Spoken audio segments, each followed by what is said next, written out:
9. I'm up to my eyeballs in work. Welcome to Lesson 9.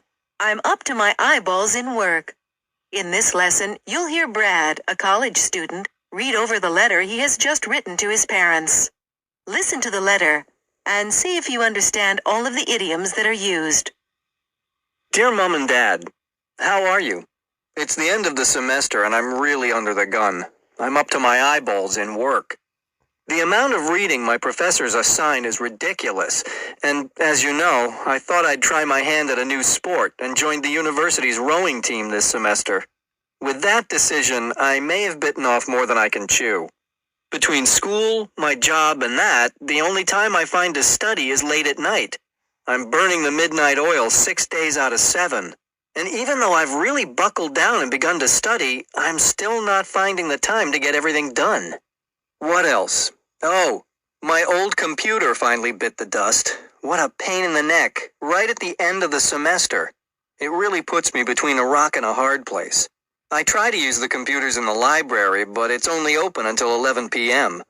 I never make it there on time, so I have to ask my roommate if I can use his computer. But as you know, the guy's a bit odd. Personally, I don't think he's playing with a full deck. You know, I always say, you scratch my back, I'll scratch yours. But the favors he asks of me are usually outrageous, and he then gets mad if I don't agree to them. The other day, he asked to borrow my car for a 6-hour drive to visit his girlfriend for the day. When I said no, he blew up at me. And then that night, about an hour after I had turned in for the night, he got up, turned on his music, and started to do yoga. Anyway, money's not so good now that I have to save for a new computer. I don't want to cut corners and buy a cheap computer because I'd just have to replace it soon anyway. On a more positive note, I'm all about this rowing thing.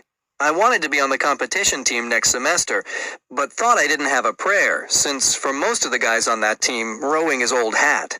They've been at it since they were kids, and I'm still green. But Coach said yesterday that if I keep at it, I'm a shoo-in for a position on the competition team. That made my day. Well, that's all for now. I'll write again soon. Love, Brad.